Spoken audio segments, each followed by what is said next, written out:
Video के part 1 में मैं आपको बता रहा था कि अगर आप 62 मतलब बात थोड़ी सी जिन लोगों ने पार्ट 1 नहीं देखा उनके लिए बस शॉर्ट से बताऊंगा कि अगर आप 62% को टच कर लो ना तो आपका पासिंग बन जाता है।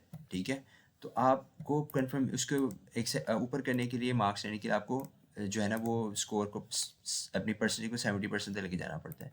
तो यहाँ पे ना अब मैं ये बता लूँगा कि अब बात ये थी कि आपने जो यह तो मैंने बता दी, ये क्वेश्चन के बता दिया। अब यहाँ पे बता लूँगा कि जिस सिलेबस को कवर, अब ये देखो स्टेप 1 के अंदर ना वो आपसे ये नहीं पूछते कि आपने जो है ना रट्टा मारा हुआ है, तो हर चीज़ के देखो वो क्या कह रहे हैं, वो कह रहे हैं कि जी step 1 is designed to measure basic science knowledge.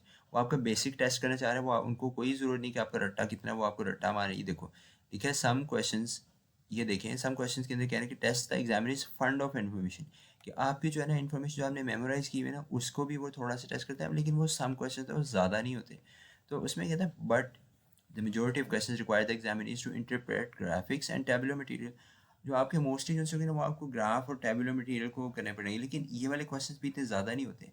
अब gross microscopic pathology, normal specimen का आता है, आपको हिस्टोलॉजी और इमेजेस बहुत ज़्यादा आते हैं, वो आपको जो है ना पेट क्वेश्चन होते हैं। मैं अभी आपको बताऊंगा वो किस तरह क्वेश्चन आते हैं और किस तरह से उनको करना होता है। बेसिकली जब आप स्टेप 1 दे के आते हो ना तो आपको अलाउड नहीं होता कि आप जो डिटेल्स है ना अपने एग्ज़ाम की वो जाके बताओ कि किस तरह से था, वो आपको अलाउड नहीं होता। तो आप जो है ना थोड़ा सा जनरलाइज बता सकते हो, तो मैं इसलिए जनरलाइज इसी इन्हीं के जो मटेरियल है उसको लेके बता रहा हूँ। तो एग्ज़ाम जो सा था बेसिकली वो यू वर्ल्ड से भी डिफरेंट था और वो NBME से भी डिफरेंट था, लेकिन डूएबल था, इन्फॉर्मेशन सिमिलर थी। अब अगर आप ये देखिए, इसमें ना उन्होंने सिलेबस दिया हुआ है, उन्होंने बताया हुआ है कि जी हमारे पास ये सिलेबस है और ये सिलेबस जो है अब ये सिलेबस जो है थोड़ा थोड़ा चेंज होता रहता है। ठीक है, क्योंकि चेंज किस होता है कि जो रिसर्च वगैरह नहीं आ रहे थे, जो नई डिजीज़ आ रहे थे उनके ऊपर ही उनकी ज़रा डिटेल में बात कर देते हैं कि उनको डिटेल में पढ़ना है, जो डिजीज़ नहीं आ रहे थे तो आपने उनको थोड़ा पढ़ना है। जो फर्स्ट एड का सिलेबस है बेसिकली इन्हीं को जो है ना एक्सपैंड करके बना हुआ है, तो इसलिए ये है, लेकिन कोई भी ये पढ़ता नहीं है, लेकिन ये भी एक इन्फॉर्मेशन उससे है किससे है। लेकिन इसमें अगर आप ये देखेंगे ना कि ग्राफ के अंदर उन्होंने लिखा हुआ कि जी आपके जो कोर्स है ना उसके अंदर क्या क्या चीज़ आती है। अब ये देखिए behaviour health and nervous system के अंदर से आपको वो कह रहे हैं कि जो है ना रेंज फॉर 10 to 14%, सबसे ज़्यादा परसेंटेज इसके अंदर से आ रही बिहेवियर हेल्थ और नर्वस सिस्टम में से। रेस्पिरेटरी रीनल जो है वो उसके अंदर से भी आपको 10 to 15 आ रही है। रिप्रोडक्टिव एंडोजन से ये इंपॉर्टेंट टॉपिक्स हैं। अब जो GIT है इसमें से आता ज़रूर है, लेकिन GIT के अंदर 6 to 10% है। जो मेरा जो था उसमें मुझे ऐसा लगता था कि रेस्पिरेटरी में से ज़्यादा क्वेश्चन थे। ठीक है, और जब मैं ग्राफ देता तो ऑब्वियसली इट मेक सेंस कि यार यहाँ पे उन्होंने परसेंटेज भी ज़्यादा है। और अच्छा उसके बाद आता है कि किस तरह क्वेश्चन, तो उसमें अब ये देखें medical knowledge applying basic science concept patient care diagnosis के अंदर से काम आते हैं। अब बेसिक नॉलेज से क्या मुराद है, वो आपसे पूछ सकते हैं कि जी एक बंदा है उसको जी क्या कहते हैं, बल्कि हम ये वाली एग्जांपल ही देख लेते हैं ना, ये वाली मैं बताता हूँ। अच्छा ये देखें, इसमें वो कह रहे हैं कि भाई ये वाला देखो क्वेश्चन बल्कि इसमें क्या है कि इसमें उन्होंने आपको स्ट्रेट फॉरवर्ड पिक्चर दे दिया। उन्होंने कहा जी 14-14 साल का बच्चा है, उसको 3 महीने से जो है ना ये रेड बम्प्स हैं उसकी स्किन पे, और वो कहता है कि जी ना तो उसके ऊपर खारिश होती है, ना उसके ऊपर दर्द होती है, ना तो इची है, ना ही पेनफुल है। ठीक है, लेकिन वो कहते हैं कि मुझे बुरे लगते हैं। मैं अगर कोई शर्ट मतलब के अंदर बाजू नजर आता है तो मुझे ऐसा लगता है कि एम्बैरसिंग सा लगता है, तो मतलब कहते हैं कि मैं मेडिसिन भी नहीं बस वैसे नहीं करा, तो क्या हो सकता है। अब मैं इसका आंसर आपको नहीं बता रहा। आप जब ये USMLE की वेबसाइट पे जाते हैं तो आप ये जो है ना ब्लॉग खोल सकते हैं, ये फ्री 120 का पार्ट है। मैं आंसर इसलिए बता रहा क्योंकि जब आप अपनी असेसमेंट करेंगे तो हो सकता है आपको ये क्वेश्चन आ रहा हो, तो मैं आपको जो है ना वो जो है क्या कहते हैं आंसर आपको पहले से ही नहीं बताना चाहता है। लेकिन मेरा कहने का मकसद ये है कि ये आपको स्ट्रेट फॉरवर्ड आ रहा है, आपने क्वेश्चन पढ़े ना पढ़े, या अगर आपको पिक्चर को पहचान लेंगे तो आप एग्जाम सिर्फ हेल्प लेने के लिए क्वेश्चन पढ़ सकते, लेकिन आपने डायरेक्ट आंसर पे पहुंच जाना है। ठीक है, कुछ क्वेश्चन है इस तरह के। ठीक है, ये अब आपका ग्रॉस है, ये पैथोलॉजी कह लें, नॉर्मल स्किन तो नहीं है, पैथोलॉजिकल स्किन है, तो आपको पैथोलॉजी का आ गया। अब आगे यहाँ पे हम कहते हैं जी ये वाले पार्ट, इसमें देखें, इसमें उसने कहा है जी 14 ईयर्स ओल्ड का बॉय है और वो इमरजेंसी में आया है। मैं थोड़ा उर्दू में पढ़ता हूँ क्योंकि मुझे लगता है कि जो आपकी अपनी लैंग्वेज है आप उसके अंदर पढ़ेंगे तो आप इजीली समझ जाते हैं। Because of 1 month history of intermediate right knee pain है। ठीक है, राइट नी पे इसको पेन हो रही है, पेन जो है 6 to 10 पॉइंट स्केल पे है, यानी कि ठीक है, और इसके कह रहे हैं कि जब वो चलता है तब ज़्यादा होती है, वैसे नहीं होती।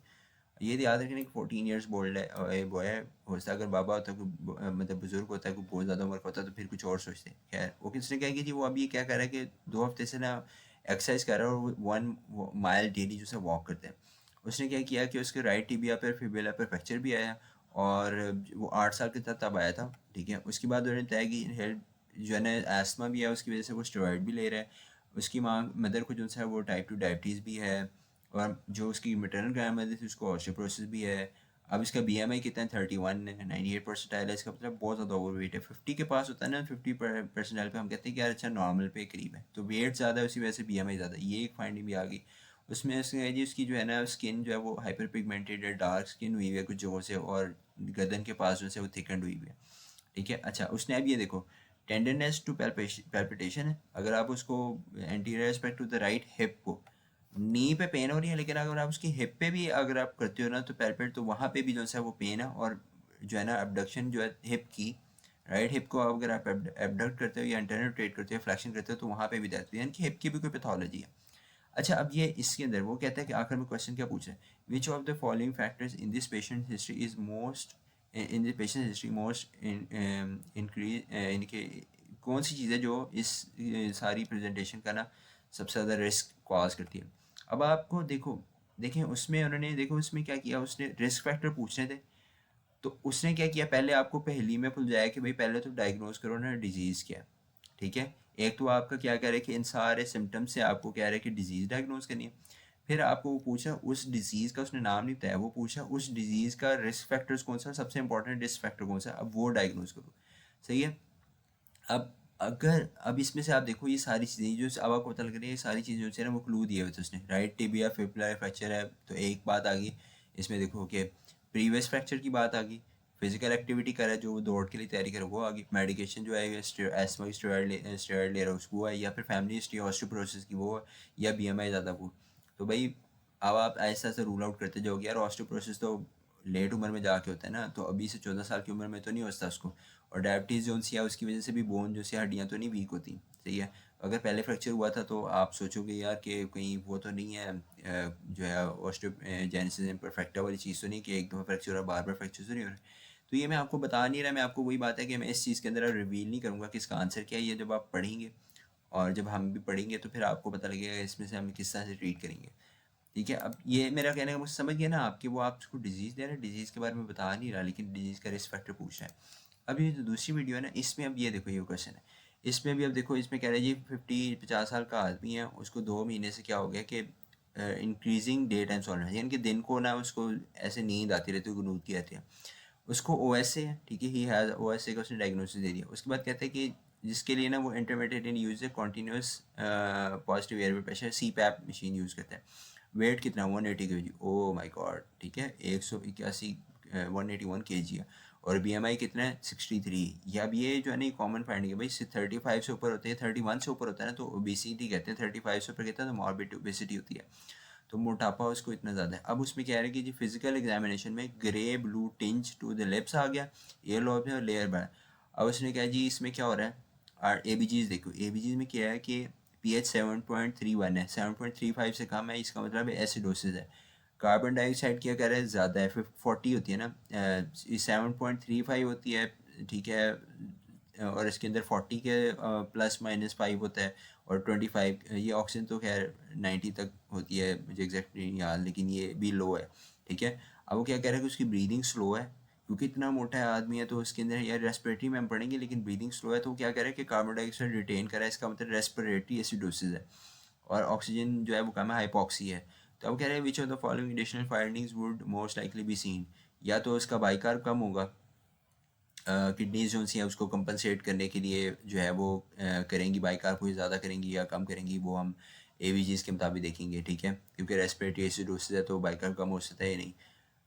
वैसे तो बाइकार्ब ज़्यादा होना चाहिए ना, क्योंकि एसिड है तो बाइकार्ब ज़्यादा होगा तो फिर वो इसको कंपनसेट करेगा, तो इसलिए वाली ऑप्शन तो नहीं बनती। हेमोग्लोबिन कंसंट्रेशन ज़्यादा हो सकती है, कम ज़्यादा हो सकती है, अगेन हम पैथोलॉजी पढ़ेंगे तो फिर हमें समझ आएगी इसका भी क्या ताल्लुक होता है। TLC ज़्यादा हो सकती है, ये भी हम पढ़ेंगे, लेफ्ट वेंट्रिकल हाइपरट्रोफी। खैर मैं वही बात है, आंसर्स नहीं बता रहा, ब्लड प्रेशर ज़्यादा है इसका इससे ताल्लुक, ब्लड प्रेशर हाई करवाता है वो ऐसे, लेकिन इतना ज़्यादा हाई करवाता है कि उसको ऐसे हाइपरट्रोफी हो या नहीं, ये हम बाद में देखेंगे। तो खैर अगेन मैं इसका आंसर नहीं बता रहा, उसकी वजह यही है कि मैं आपका स्कोर नहीं जो है ना अफेक्ट करना चाहता। अब ये वाला क्वेश्चन आ गया, ठीक है। अच्छा खैर देखो इसमें अब उसने क्या बताया इसमें वो मैकेनिज्म पूछ रहा है, ओएसए का उसने दे दिया, आपको डायरेक्ट बता दिया। अब ओएसए के फिजियोलॉजिकल इफेक्ट्स पूछ रहा है, डायरेक्ट नहीं पूछ रहा कि वो क्या करते हैं। तो ये जो है ना, ये वही बात है कि फिजियोलॉजी पूछता है। अभी तीसरे क्वेश्चन में देखो, इसमें हम देखते हैं कि आखिर में क्या है, the patient most likely has antibodies directed against which of the following antigen. ठीक है, इसका मतलब है कि डिजीज़ के पैथोलॉजी पूछ रहा है। इसने कह दी जी, बंदा है 32 साल का, एक दिन से उसको क्या हुआ है, खांसी आ रही है जिसके अंदर साथ स्मॉल अमाउंट ऑफ ब्लड आ रहा है। ठीक है, वैस्कुलाइटिस हो सकता है कि वैसल्स जो से इन्वॉल्व हो रही है, या फिर कफ के अंदर वैसल्स हो रही है। ठीक है, 2 days history of shortness of breath और स्वेलिंग ऑफ हिज एंकल्स है। ठीक है, पाँव के ऊपर यानी कि आप समझ लो कि स्वेलिंग आ रही है, डीमा हो रहा है। 2 weeks history of progressive fatigue है। एपिसोड्स ऑफ डार्क यूरिन है, यूरिन डार्क आ रहा है, यूरिन में ब्लड आ रहा है। 2 weeks से प्रोग्रेसिव फटीग है। मेक सेंस कि अगर पीडल एडीमा है तो लंग के अंदर भी एडीमा हो, जिसकी वजह से उसको फटीग हो रही है। उसके बाद आप ये बाकी चीज़ें देख लोगे, टेम्परेचर बुखार नहीं है, इसका मतलब है कि इन्फेक्शन नहीं है। पल्स 90 पे है, इसका मतलब हार्ट कार्डिक वो ज़्यादा काम करे, लेकिन ये भी उतना सिग्निफिकेंट नहीं है। रेस्पिरेशन 18 पे है, ठीक है जी, हम कहते हैं ठीक है, नॉर्मल की रेंज में ही है। थोड़ा सा रेंज है, रेज्ड है नॉर्मल की रेंज में, लेकिन ब्लड प्रेशर 175, ब्लड प्रेशर बहुत ज़्यादा हाई है। ऑक्सीजन सैचुरेशन 91% है, ठीक है, हाइपोक्सिक है। और उसके बाद कहते हैं इंस्पिरेटरी क्रैकल्स आ रहे हैं लंग बेसिस पे, इसका मतलब पल्मोनरी एडीमा भी आ गया। 2+ पेटिंग एडीमा वो बोथ एंकल्स हमने पैर देख लिया। तो ये थी सब्जेक्टिव ऑब्जेक्टिव फाइंडिंग्स जो मरीज़ ने बताया था। ये हमने जो चेक निकाली ना कि पेटिंग एडीमा भी आ रहा है, रिपीट हो जाती थी। एचपी कम हुई हुई है, क्रेट यूरिया क्रेट ज़्यादा है, इसका मतलब किडनीज इफेक्ट हुई हुई है और आरबीसीज आ रहे हैं। नीचे उसने कहा जी यूरिन एनालिसिस में डिस्मॉर्फिक आरबीसीज आ रहे हैं और रेयर आरबीसीज कास्ट्स भी आ रहे हैं। ठीक है, अब इसमें ये देख लो कि नेफ्रेटिक सिंड्रोम है या नेफ्रोटिक सिंड्रोम है। पहले पे आप यहाँ पे डिफ्रेंशिएट करेंगे। जो आरबीसीज कास्ट होते हैं वो नेफ्रेटिक सिंड्रोम में आते हैं। ठीक है, तो नेफ्रेटिक सिंड्रोम आ गया, उसके बाद उसने जनाब कह दिया बायोप्सी के अंदर क्रिसेंटेरिक ग्लोमेरुलोनेफ्राइटिस आ रहा है। ठीक है, और लीनियर डिपोजिशन ऑफ आईजीजी आ रहे हैं।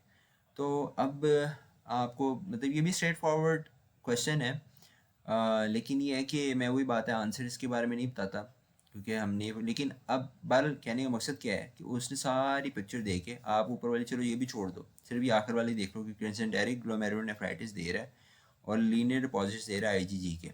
ठीक है, तो वो पूछ रहा है कि जी जो एंटीबॉडीज़ हैं वो किसके अगेंस्ट डायरेक्टेड होंगी। मैंने लेक्चर में बताया था कि किसी भी जो है ना प्रोटीन या सेल का हिस्सा ले लो, उसके अगेंस्ट अगर एंटीबॉडीज़ बनती हैं ना, तो वो जो उनसे है ना आपको डिजीज़ कॉज करती हैं। तो इसमें कोलेजन ले लो, डबल स्ट्रैंडेड डीएनए ले लो। डबल स्ट्रैंडेड डीएनए एसएलई के अंदर होता है। कोलेजन की बात करो तो ये जो है ना ये बनता है good patch syndrome. Nucleolar protein histone वाला आ जाती हैं। ठीक है, न्यूक्लियोलर प्रोटीन आ जाती है, फिर फॉस्फोलिपिड आ जाती है, एंटी फॉस्फोलिपिड कह लो सिंड्रोम। न्यूट्रोफिल जो है साइटोप्लाज्म, या आपके पास आनका वाली डिजीज़ आती हैं।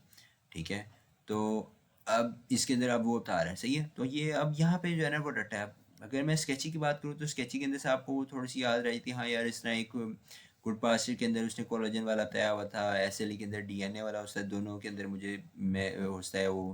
खैर अगेन बल्कि नहीं, आंसर नहीं बताना, सॉरी। तो खैर ये चीज़ है। अ, अच्छा, ये अब मैं यहाँ पे इसको थोड़ा कंक्लूड करेंगे। मुझे नहीं पता, वीडियो थोड़ी सी लंबी हो गई है, खैर, लेकिन I hope you guys get the point कि अगर आप 172 क्वेश्चंस करेक्ट करते हो तो आपका बहुत हो जाता है। अगर आप इसके अंदर आप चेंज करें, मैं लिंक्स दे दूंगा नीचे, लिंक डिस्क्रिप्शन में, आप लोगों को देखो, इनके साथ एक्सपेरिमेंट करो, आपको आइडिया हो जाएगा। लेकिन अगर आप जैसे ऐसे क्वेश्चंस बढ़ाते जाते हो ना, ये देखो इनकरेक्ट्स काम करते जा रहे हो, तो देखो थोड़ा थोड़ा स्कोर जो है ना बढ़ता जा रहा है। तो अगर आपने लेट्स से कि 62 कर लिए हैं तो आप 2 मतलब कि ये देखो 64% करेक्ट है, तो आप योर 10 क्वेश्चंस के आपके पास मार्जिन रह जाता है कि आप 10 क्वेश्चंस और ज़्यादा गलत करो तो आप पासिंग के ऊपर हो। तो इसी तरह आप 214 पे चले जाओ, 55 पे आ गए, अगर आपके 56 पे आ रहा है, बहुत अच्छा स्कोर आ रहा है, सही है। तो मेरा, मैं देखता हूँ एंड पे क्या आ रहा था मेरा। एंड पे में 67 इनकरेक्ट थे, 67। ठीक है, मैं मैक्सिमम 67 पे गया हूँ, तो यानी कि मैं तो बहुत 67 पे गया हूँ, 67 ये था। तो मेरे पास गुंजाइश कितने और गलत करने की है, 73। ठीक है, तो मतलब 6 क्वेश्चन और थे, मैं गलत करता तो मैं बॉर्डर लाइन पे था, लेकिन ये कि हो गया, क्योंकि उसकी वजह यही बता रहा हूँ ना कि एग्ज़ाम जो है वो NBME से थोड़ा सा आसान होता है, और यू वर्ल्ड की जितनी उसकी होती है डिफ़िकल्टी, लेकिन स्टेटमेंट्स थोड़ी सी लंबी होती हैं, और ये होता है कि उस वक्त आप जो होता है जोन में भी होते हो, आप ज़्यादा जो है ना फोकस्ड होते हो, तो इस वजह से जो है ना आप फिर वो तैयारी डिफरेंट तरह से कर रहे होते हो। खैर वीडियो को ख़त्म करते हैं, इंशाल्लाह अगली वीडियो में मुलाकात होगी।